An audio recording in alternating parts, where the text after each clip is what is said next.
Coucou tout le monde, c'est Aude et bienvenue sur ma chaîne. Pour rappel, je suis une boutique digitale qui propose des kits de scrapbooking, des collections digitales. Pendant mes vacances, je vais laisser la place aux DT, alors notamment Indiana et Elisa, qui vous ont proposé une création chacune avec la collection Vintage Moment. Aujourd'hui, ce sera Indiana. Vous aurez sa présentation et à suivre, dès demain ou après-demain, vous aurez le tutoriel, donc les grandes étapes de son tuto. Si vous voulez quelque chose de très détaillé, n'hésitez pas à aller sur leurs chaînes respectives, car elles vous ont fait plusieurs vidéos avec toutes les étapes bien détaillées et commentées. Ici, je rappelle uniquement les grandes étapes en une seule et même vidéo. Je vous laisse aujourd'hui avec la présentation du labbook d'Indiana papier. J'espère que ce projet vous plaît. Et si vous le réalisez, n'hésitez pas à le dire en commentaire. Bonjour à tous, aujourd'hui on se retrouve pour la dernière vidéo où je vous présente mon labbook complètement terminé. J'ai pris un immense plaisir à réaliser ce projet avec les superbes collections donc Vintage Moment de Fleur Jus Design. Les papiers sont sublimes, on a un tas de die cut pour tout décorer, j'ai utilisé que ça, je crois, que des die cut de la collection. C'est vraiment très complet, donc merci infiniment Aude pour ta confiance et bravo pour ton travail. Donc la couverture, je vous l'avais montré en détail et je vous avais un petit peu expliqué ma façon de composer la décoration ici en diagonale avec des doublons. L'effet craquelé donc de ce produit, le Crackle Accent, le conducteur de toute ma décoration, c'est le Scotch Craft que on retrouve par touche, par-ci par-là. J'en ai mis partout, je crois, oui. Donc voilà, simplement du carton, du Scotch Craft d'emballage, voilà, pour fermer nos cartons. Ça coûte 3 francs 6 sous et c'est tellement pratique, j'aime tellement ça. J'ai utilisé la Distress Oxide Vintage Photo pour ancrer tous mes papiers, mes die cut. Ensuite, pour les quelques tamponnages qu'il y a dans ce projet, il n'y en a pas énormément, il y en a un tout petit peu. J'ai utilisé ce grand tampon Freeze de Schweinflower, donc c'est la collection Voyage Imaginaire et c'est Free Sticky. Ensuite, toujours de Schweinflower, ma planche favorite, qui n'en peut plus de la vie, hein. J'avoue, il n'en peut plus, je l'utilise quasiment tout le temps. C'est toujours de Voyage Imaginaire et c'est Post-Mail. Et ensuite, j'ai utilisé 2 planches de tampons de chez AliExpress. Une grande comme ça, voilà, qui est très pratique parce que soit on peut récupérer des petits morceaux ou alors pour tamponner un fond, je la trouve très bien. Et j'ai utilisé celle-ci avec des chiffres, des adresses, voilà, pour tamponner surtout mes onglets de cascade. Et pour la structure de mes pages, j'ai utilisé donc ce papier en 160 grammes, c'est Trophée de Clairefontaine et c'est la couleur ivoire. Quand on ouvre, donc ici on avait commencé par cette page avec les pochettes cachées en enfilade comme ça. J'ai simplement garni donc mes pochettes. Ici j'ai fait un petit tamponnage. J'ai rajouté toujours des petits morceaux de Scotch Craft. Voilà, c'est des tout petits détails, mais je trouve que ça harmonise le tout. Donc il faut pas hésiter, c'est rien du tout, hein, du scotch qu'on déchire en petits bouts puis on colle par-ci par-là. C'est rien et je trouve que ça fait tout de suite un petit détail supplémentaire. J'en ai rajouté ici sur le tag. Je fais un petit tampon et j'ai découpé des toutes petites lanières dans mon jean que j'ai utilisé pour la couverture et j'ai fait des petites touches de rappel comme ça par-ci par-là de jean. Et là j'en avais pas assez, j'aurais bien aimé faire la tranche ici en jean mais ma chute était trop petite. Ici donc ce sont 2 éphéméras je crois ou tags, étiquettes, enfin bref, de la collection que j'ai simplement raccordé avec une attache parisienne un peu rouge comme ça. Voilà, je la trouve très jolie. Au dos j'ai rien fait, j'ai simplement plié les pattes pour pas que ça dépasse. Ça je crois que je les avais eu également sur AliExpress si je me trompe pas. Voilà, ici donc une petite superposition de tickets avec une mini attache parisienne, un mini trombone, pardon. Et ici, deux étiquettes Ici sur l'étiquette, j'ai rajouté du Scotch Craft dans les angles et une agrafe. Pareil, les agrafes, j'en ai mis sur ma couverture et j'ai essayé d'en mettre un petit peu par-ci par-là dans mon album. Donc voici pour la première page. La deuxième que l'on avait faite ensemble, celle-ci hyper simple, c'est l'enveloppe. Ici, j'ai rien mis dedans. Non, j'ai rien mis. Je vais voir ce qui me reste pour mettre quelque chose dedans, un petit secret. Mon fil ciré bleu, je trouve que ça passe bien. Voilà. Ici, j'avais rajouté donc un tag avec l'œillet en papier, mis avec un œillet en métal. Vous voyez, je l'ai pas collé, j'ai simplement mis ensemble. Voilà. Ici, avec les papillons, un tout petit bout de scotch et le petit carnet, hop, que l'on avait fait ensemble avec l'attache parisienne en longueur comme ça, en baguette. J'aime beaucoup, ça change. Et je crois que c'est de la marque Artemio, ces brats là. Ensuite, nous avions fait cette page là. Celle-ci, je crois que j'ai simplement ajouté, hop, ici j'ai mis du Glossy Accent dans le cadre. Donc là, c'est une composition de die cut de la collection.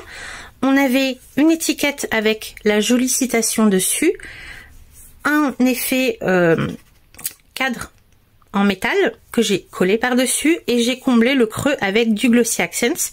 Et ici, une étiquette, une petite chute de jean et une agrafe. Et sur les onglets ici, j'ai fait des petits tamponnages.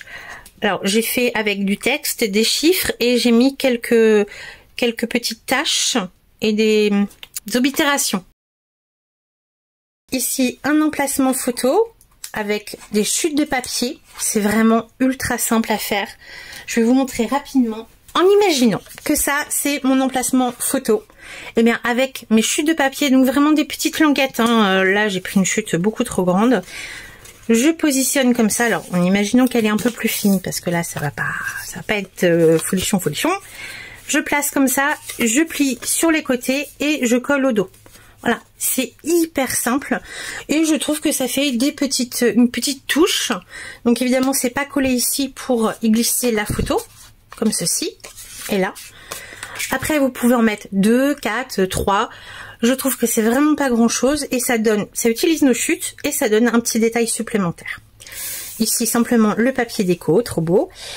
Là, j'ai simplement sur une chute d'enveloppe collé un tag, enfin une carte de la collection. Et ici, j'ai refait le même principe que tout ce que je vous ai montré tout à l'heure, sauf qu'avec c'est un œillet à la place d'une attache parisienne. Voilà, et comme ça, hop, ça bloque ici. Là, la petite pochette, elle faisait partie de la collection. Je les aime beaucoup. J'ai mis les deux. Je crois qu'il y en avait deux et j'ai mis les deux. Ici, vous voyez l'emplacement photo avec les angles. Ici, j'en ai mis 4. Là, simplement le papier déco. Et ici, dans la pochette, vous voyez que j'ai rajouté un morceau de scotch juste sur le bord de ma pochette. J'ai mis une carte de la collection. Et dans la collection, Aude nous a préparé, concocté des grands diapos comme ça, à monter soi-même, en pochette ou non. Voilà, possibilité. Et on peut, donc moi j'ai utilisé encore du papier cuisson parce que j'en ai déjà utilisé ailleurs. Donc j'ai refait mon tag en pochette, enfin mon diapo en pochette avec du papier cuisson pour fermer la fenêtre ici. Je trouve ça trop chouette. J'ai rajouté simplement quelques tamponnages et une étiquette et au dos je n'ai rien fait. Voilà, je trouve ça super pour y glisser un tag ou pourquoi pas une petite photo qu'on tire pour découvrir au mieux. C'est très joli. Bref, voilà pour cette page. Celle-ci, ça a été, je crois que c'était la plus complexe hein, de ce projet. C'est la page multi-enveloppe. Ici, j'ai mis un papier déco. Vraiment avec la jeune fille de dos ici avec le livre, je la trouve vraiment très belle. Par contre, ce que je n'avais pas prévu, c'est quand ma page est refermée, bah ça lui cache la tête. C'est dommage. J'aurais dû mettre mon passant juste ici, juste au-dessus. Mais bon, je l'avais pas découpé avant, donc bah voilà, elle a plus de tête quand je le ferme. C'est dommage, mais bon, tant pis. Voilà, ici j'ai rajouté un tag avec un œillet et un petit morceau de ficelle. Toujours des petits morceaux de Scotch Craft. Ici j'ai simplement décoré un côté et j'ai inséré un tag de la collection dans ma petite pochette. Ici, j'ai mis une attache parisienne sur ma décoration avant de la coller. Ici, dans l'enveloppe, j'ai glissé des cartes de la collection. Voilà, tout simple, on pourrait glisser des photos. Ici, j'ai collé un emplacement photo toujours avec ce système de coin. Voilà, pas collé ici. Ici, j'ai utilisé un onglet de la collection, mais que j'ai directement agrafé sur ma pochette. Pourquoi pas, hein, on dit pourquoi pas. À l'intérieur, j'ai glissé un livret que j'avais imprimé recto, verso. Je vous avais expliqué dans la présentation de la collection. Ici, j'avais fait déborder mon double face en collant mon calque dans ma pochette. Astuce, eh bien j'ai rajouté des morceaux de Scotch Craft qui cachent l'aspect collant du double face et qui décorent en même temps, et j'ai rajouté une petite composition d'étiquettes. Ici un emplacement photo, toujours avec les coins. Ici on a donc une fenêtre et j'ai glissé une carte avec un onglet de la collection. Ici une petite composition avec un petit rappel de jean et des agrafes. Et ici je crois, non j'ai rien mis, pas encore. Voilà.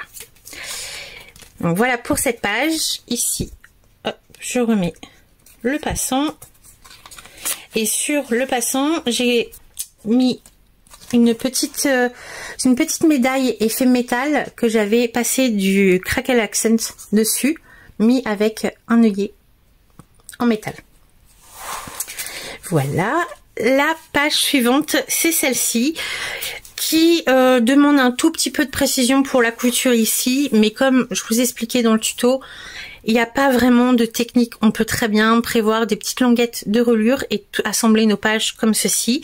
Et ça m'a fait rire parce que il y en a une d'entre vous qui m'a dit « Oui, mais mes pochettes, quand je ferme ma cascade, sont à l'envers. » Et oui, c'est vrai. Donc elle m'a dit qu'elle allait bidouiller et inverser le système pour que ces pochettes soient dans le bon sens. Après, s'ils sont dans un bon sens quand on ouvre, elles sont plus dans le bon sens quand on ferme. Enfin, voilà, c'est un petit peu la mécanique du truc. Donc là, effectivement, comme ma cascade est fermée, mes pochettes sont à l'envers. Mais vu qu'on a collé simplement sur les côtés, elles sont suffisamment serrées pour retenir les choses à l'intérieur. Donc, je peux secouer, ça tombera pas. Donc ici, j'ai refait le même système avec un tamponnage dans le cadre ici, avec une agrafe. J'ai rajouté quelques tamponnages dans le fond, la jolie jeune fille là qui lit son livre, j'aime beaucoup, et une fleur.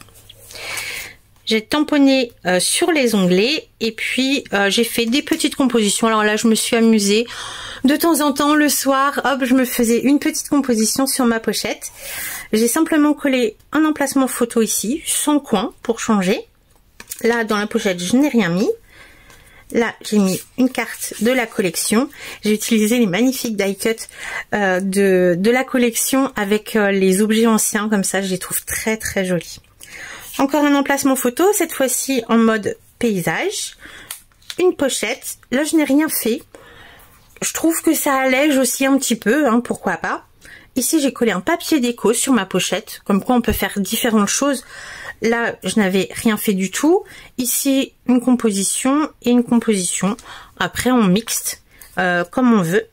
Ici, la composition, donc au lieu de la mettre sur la pochette, je l'ai mise sur la page principale. Et je ne l'ai pas collée à fond pour pouvoir coller une photo derrière. Ici, une pochette avec une autre composition différente d'étiquettes. Un petit emplacement photo. Donc là, c'est pour des photos 7,5 par 10. Et mes emplacements font 8 par 10,5 avec les coins. Ici une composition de die cut. Et ici je n'ai rien fait, je trouve très joli comme ça. Donc simplement toujours des petits morceaux de Scotch Craft par-ci par-là pour harmoniser le tout. Donc voilà pour ici. Et notre dernière page, c'est la page pochette à souffler. Donc ici, donc les œillets en papier de la collection avec des œillets en métal. Au bout de ma ficelle, pour mettre une autre petite médaille de la collection où j'avais également mis du Crackle Accents par-dessus. Je trouve ça chouette. Par contre, je l'ai doublé avec une chute de papier pour qu'elle soit un petit peu plus solide et qu'on puisse vraiment s'en servir pour la prendre et ouvrir notre pochette. Ici une composition d'étiquettes où il y a du Glossy Accents ici et du Crackle Accents ici. Et une petite touche de jean, toujours pour harmoniser le truc. Là, dans ma pochette en papier cuisson, j'ai simplement mis un tag avec une chute de ficelle. Et quand on ouvre, ici j'ai mis la deuxième pochette que j'avais imprimée. Je crois qu'il y en a plus que ça. Je veux pas vous dire de bêtises, mais moi j'en avais imprimé deux, j'ai utilisé les deux. Donc une pochette de la collection où j'ai mis des petits tags. Ici j'ai remis un petit morceau de jean et je voulais pas faire un nœud pour pas faire trop d'épaisseur. Donc j'ai mis une agrafe pour tenir mon petit morceau de jean. Ici sur les pochettes, j'ai mis du papier déco sur la première. Après évidemment sur mon papier cuisson je n'ai pas mis de papier déco, mais j'ai mis des petits onglets. Donc dans la première j'ai refait un tag avec pareil le système de petits rubans en jean, une étiquette. Ici on a un onglet avec du scotch craft et une agrafe pour indiquer notre première pochette. La deuxième j'ai simplement collé un onglet. Et ici, j'ai mis deux autres diapos de la collection que je trouve trop beau. Évidemment, on peut ne mettre ou ne pas mettre d'œillets en métal dans les coins. Ici, j'en ai mis des gros. Sur la première que je vous ai montré, c'était des petits. Et ici, j'en ai pas mis du tout. Par contre, j'ai fait les fenêtres à chaque fois avec du papier cuisson. Mais vous pouvez très bien utiliser du papier calque, du rhodoïde, des fenêtres d'enveloppe. Si vous récupérez trop d'enveloppes et que vos placards sont remplis, vous pouvez récupérer le plastique des fenêtres d'enveloppe, de la récup, ou alors simplement du papier calque, et pourquoi pas l'embosser à froid, ça peut faire un style aussi très sympa. Donc voilà, j'ai mis un autre onglet en papier ici, et dans la grande pochette, qui est vraiment très grande, hein, dans le fond, j'ai rajouté un tag de la collection avec un petit morceau de ficelle, l'autre livret que j'avais imprimé en recto verso, voilà, comme ceci, et une carte de la collection comme ceci. Et voilà, après ici je n'ai rien fait, je la trouve trop belle la libellule, donc je voulais qu'on la voie. Donc j'ai simplement mis un petit morceau de scotch ici et je vous ai fait le tour de mon labbook. J'espère que ce projet vraiment vous aura plu. Moi j'ai pris énormément de plaisir à le faire. Bye bye.